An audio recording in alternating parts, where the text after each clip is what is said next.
नमस्कार दोस्तों, मैं अनिल विश्वकर्मा कॉन्सेप्ट टिकट पर आपका स्वागत करता हूं। आज हम डिस्कस करने वाले हैं कि सरकार ने पशुधन क्षेत्र को बढ़ावा देने के लिए पशु एम्बुलेंस सेवा एनिमल एम्बुलेंस सर्विसेज की शुरुआत कर दी है। आखिर ये शुरू करने के पीछे गवर्नमेंट की योजना क्या है और इससे क्या क्या फायदे इन फ्यूचर होने वाले हैं, डिटेल में जान लेते हैं। So let's begin.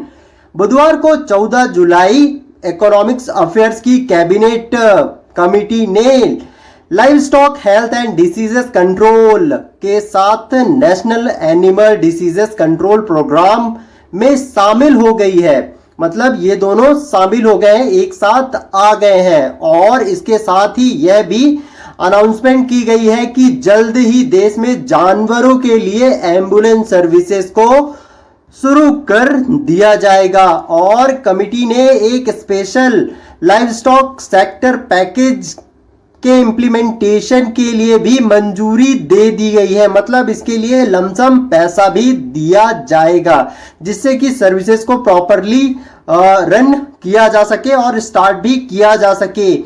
Live stock sector में ग्रोथ को बढ़ावा देने के लिए 2021 और 22 से शुरू होने वाले अगले 5 वर्षों के लिए बहुत सारी एक्टिविटीज को इसमें शामिल किया गया है लाइव स्टॉक सेक्टर को इंप्रूव करने के लिए। और इस क्षेत्र में लगे 10 करोड़ फार्मर्स, मतलब जो हमारे 10 करोड़ किसान हैं, वो पशुपालन के क्षेत्र में आज भी लगे हुए हैं। वैसे भी हमारे देश को कृषि प्रधान देश कहा जाता है और दुनिया के सबसे ज्यादा पशु इंडिया में ही रहते हैं, पाए जाते हैं। और हमारा देश तो ऐसा देश है जहां पर गाय की पूजा तक की जाती है। तो आप समझ ही सकते हैं कि यहां पर पशुओं को कितना प्यार और सम्मान मिलता है। और अधिक रेवेन्यू जनरेट करने के लिए ये डिसीजन लिया गया है। बेसिकली पशुपालन में अधिक रेवेन्यू जनरेट हो, जिसके लिए ये डिसीजन लिया गया है। और पैकेज में सेंटर गवर्नमेंट की सपोर्ट अमाउंट की भी परिकल्पना की गई है। मतलब बेसिकली जो पैकेज रहेगा उसमें सेंटर गवर्नमेंट का भी काफी सपोर्ट होने वाला है। और इसमें जो उनकी इन्वेस्टमेंट होगी और उससे 5 साल की ड्यूरेशन में लगभग 9,800 करोड़ और अगले 5 साल के लिए 54,618 करोड़ रुपए, इतना हम बेनिफिट इससे लेने वाले हैं इन फ्यूचर। मतलब ये बहुत बड़ी रकम है। और एनिमल एम्बुलेंस सर्विसेज आखिर है क्या? जैसे कि आप जानते ही हैं कि एम्बुलेंस वही चीजें होती हैं। एम्बुलेंस एक वो गाड़ी होती है कि कोई भी इमरजेंसी सर्विसेज अगर जैसे हम इंसानों का ले लें, तो अगर हम किसी भी एम्बुलेंस को तुरंत कॉल करेंगे तो विद इन 30 मिनट्स एम्बुलेंस वहां पर आ जाती है। तो इसी टाइप की कुछ सर्विसेज एनिमल्स एम्बुलेंस सर्विसेज में भी होने वाला है, जिसमें कि कैबिनेट के डिसीजन से पहले जो एम्बुलेंस होती थी, एनिमल एम्बुलेंस सर्विसेज ज्यादातर एनजीओ के द्वारा और प्राइवेट प्लेयर्स के द्वारा ही ऑपरेट की जाती थी। मगर पहली सरकारी एनिमल एम्बुलेंस सर्विस किसने शुरू की? आंध्र प्रदेश ने शुरुआत करी थी। ये याद रखने लायक बात है। पहली सरकारी animal ambulance services Andhra Pradesh ने स्टार्ट करी थी। और लाइव स्टॉक हेल्थ और डिसीजेस कंट्रोल स्कीम मोबाइल पशु चिकित्सा एम्बुलेंस संचालित करने के लिए सहायता प्रदान करती है। और नई अनाउंस्ड सर्विसेज देश में जानवरों के प्रोटेक्शन और हेल्थ की दिशा में बहुत बड़ा ही कदम हमने उठाया है, और जो कि इसमें बहुत ज्यादा हमको बढ़ावा भी देगी।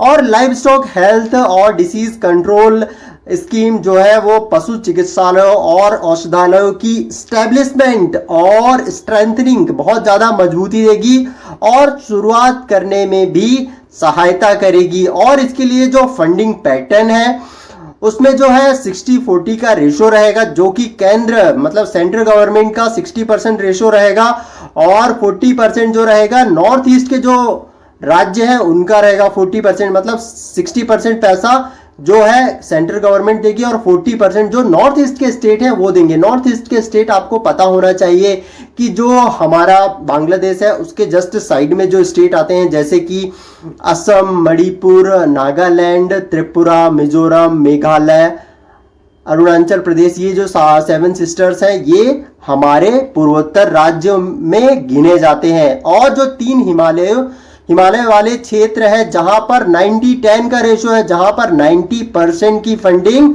जो है सेंट्रल गवर्नमेंट देगी और 10% उस राज्य को, पर्टिकुलर राज्य को देना पड़ेगा। और जो 3 हिमालय क्षेत्र है उनमें कौन कौन से आते हैं, वो राज्य कौन कौन से हैं?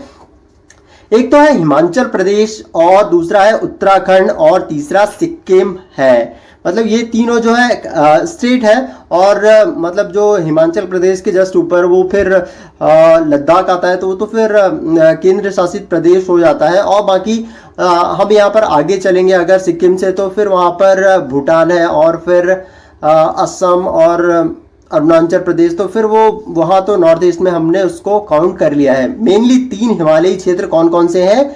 सिक्किम है, और हिमाचल प्रदेश है, और उत्तराखंड है, और नॉर्थ ईस्ट मैंने बता ही दिया आपको।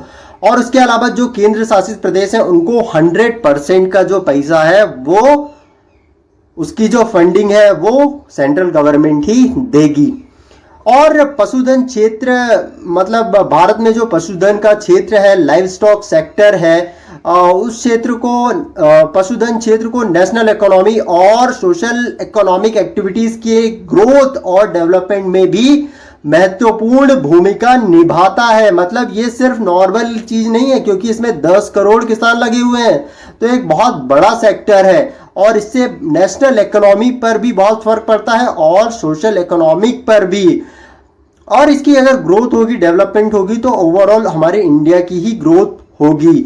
और इन वर्षों में ग्रॉस डोमेस्टिक प्रोडक्ट में इसकी हिस्सेदारी भी बढ़ी है। हालांकि हेल्थ और डिसीजेस की व्यापकता, मतलब हेल्थ को लेकर जानवरों की कुछ काफी इश्यूज हुए हैं, और काफी ज्यादा बीमारियां भी हुई हैं, जो कि इसमें मेजर ऑब्स्टिकल बना हुआ है। इसका सॉल्यूशन भी फाइंड आउट करने में गवर्नमेंट लगी हुई है। इसी कारण ये एम्बुलेंस सेवा शुरू की जा रही है। पशुधन में डिसीजेस को रोकने और उनका इलाज करने के लिए भारत सरकार ने ministry of agriculture and farmer welfare के तहत एनिमल हस्बेंड्री और डेयरी और फिशरीज लाइव स्टॉक हेल्थ प्रभाग को अनिवार्य किया है कि वो प्रॉपरली इसका ध्यान रखें।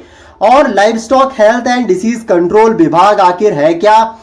तो इसके अंदर क्या होता है? Livestock health and disease control scheme में ऐसे प्रोग्राम शामिल होते हैं जो कि पोल्ट्रीज और पशु में होने वाली जो भी डिसीजेस होती है, बीमारियां होती हैं, उन पर फोकस करें। जैसे कि जो उनके पैरों में होती है, मुंह में डिसीजेस हो जाती हैं, माउथ डिसीज कंट्रोल प्रोग्राम होते हैं, मिनेट्स कंट्रोल प्रोग्राम होता है, ब्रूसेल्स होता है, और क्लासिक स्विन फीवर कंट्रोल प्रोग्राम होता है, जो कि राज्य को सहायता पशु रोग आदि के नियंत्रण के लिए बहुत ज्यादा आवश्यक हो जाते हैं। ये सारे प्रोग्राम जो है चलाने वाले हैं और चलाए भी जा रहे हैं, जिससे हम इन डिसीजेस को बहुत आराम से बहुत आसानी से कंट्रोल भी कर पाएंगे। और जो है national animal disease control program आखिर है क्या? राष्ट्रीय पशु रोग नियंत्रण कार्यक्रम, जो कि national animal disease control program है, वो फुट एंड माउथ डिसीज और ब्रूसेल्स के कंट्रोल के लिए सितंबर 2019 में शुरू की गई थी। और ये DADF की एक प्रमुख योजना है। और यह स्कीम FMD के लिए 100% जो है वो मवेशी, भैंस, भेड़, बकरी और सुअर की आबादी, और ब्रुसेल्सिस के लिए 4 से 8 महीने की 100% गोजातीय मादा बछड़ों, जो गाय के बछड़े होते हैं, उनको 5 साल के लिए लगभग 13,343 करोड़ रुपए के लिए इतना जो खर्च आएगा वैक्सीनेट, पूरे कार्यक्रम में इतना खर्च आएगा सभी को वैक्सीनेट करने के लिए। और जो वैक्सीनेशन ड्राइव होगी ये 2019-20 से 2023-24 तक ये चलने वाला है। और हम इन सबको वैक्सीनेशन कर देंगे, इन सारे पशुओं का। और FMD और ब्रुसेल्सिस NADCP के लिए national animal disease control program का एम जो है 2025 तक वैक्सीनेशन और 2030 तक इनके इवेंचुअल इरेडिकेशन के साथ एफएमडी को कंट्रोल करना है, मतलब पूरी तरीके से हमको इसको कंट्रोल भी करना है। और इससे बेनिफिट्स क्या होने वाले हैं? Benefits of margin of NADCP and LHNDC के विलय से हमको क्या क्या बेनिफिट होंगे? पशुपालन और डेयरी विभाग के तहत लाइव स्टॉक हेल्थ और डिसीजेस कंट्रोल और national animal disease control program प्रमुख स्कीम्स है। इसके लिए कौन कौन सी स्कीम है? लाइव स्टॉक हेल्थ और डिसीजेस कंट्रोल और national animal disease control program इसमें मेन स्कीम है, जो कि दोनों स्कीम्स में शामिल होना असंख्य तरीकों के लिए फायदेमंद होगा। मतलब ये जो पशुपालन और डेयरी विभाग है, इन दोनों के तहत जो स्कीम्स है, इसमें अगर लोग शामिल होते हैं तो उनको बहुत ज्यादा फायदा होगा, उनके पशुओं को और उनके ओवरऑल ग्रोथ को भी। एनएडीसीपी के अंडर मेजर जो एक्टिविटीज होंगी वो एफएमडी और ब्रुसेलोसिस को रोकने के लिए पशुओं का टीकाकरण कर रही है, वैक्सीनेशन कर रही है, जबकि एलएचएनडीसी भी एफएमडी और ब्रुसेलोसिस सहित एनिमल्स के डिसीजेस के प्रसार को बढ़ने को रोकने के लिए बहुत ज्यादा ही एक्टिवली जागरूकता के साथ काम कर रही है। और इन दोनों स्कीम्स के शामिल होने से इन डिसीजेस बीमारियों को दूर करने के एफर्ट्स को बहुत ज्यादा ही बल मिल जाएगा और बहुत अच्छे रिजल्ट इन फ्यूचर प्राप्त होंगे, बेटर रिजल्ट्स मिलने वाले हैं। और इसके अलावा जो है इसमें एनिमल्स में होने वाली जो भी डिसीजेस हैं इसमें भी कमी आएगी और बहुत ज्यादा बचाव होगा और डोमेस्टिक प्रोडक्शन भी बहुत ज्यादा बढ़ेगा, वृद्धि होगी। और मिल्क और लाइव स्टॉक प्रोडक्शन के एक्सपोर्ट मतलब हम निर्यात भी कर पाएंगे, इसमें भी बहुत ज्यादा इजाफा होने वाला है और हम भारत की इकोनॉमी में भी बहुत ज्यादा ये जो सेक्टर है बहुत ज्यादा योगदान करेगा। और इस स्कीम और प्रोग्राम के इम्प्लीमेंटेशन के लिए स्टेट के जो फंक्शनरीज हैं और के ओरिएंटेशन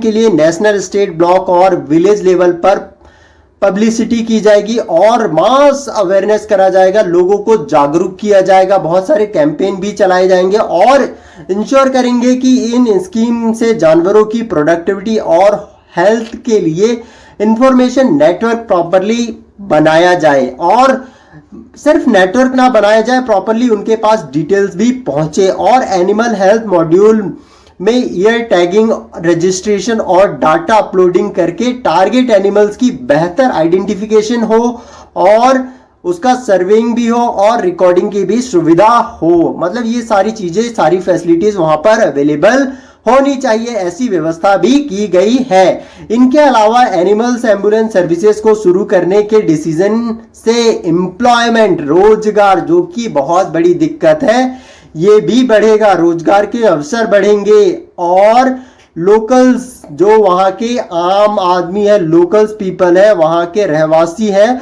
उनके रेवेन्यू, पैसे और इकोनॉमी में भी वृद्धि होगी। ये बहुत बड़ा डिसीजन है, इससे बहुत ज़्यादा ही ड्रास्टिक चेंज आने वाला है। तो ये था आज का लेक्चर। अगर आपको पसंद आया तो आप इसको लाइक करें, शेयर करें, सब्सक्राइब करें एंड रेगुलर अपडेट के लिए बेल आइकन प्रेस कर दें। और इस लेक्चर की पीडीएफ चाहिए तो आप मुझे टेलीग्राम पर फॉलो कर सकते हैं। रेगुलर अपडेट के लिए इंस्टाग्राम एंड फेसबुक पर भी मुझे फॉलो कर सकते हैं। Thanks for watching concept ticket. आपका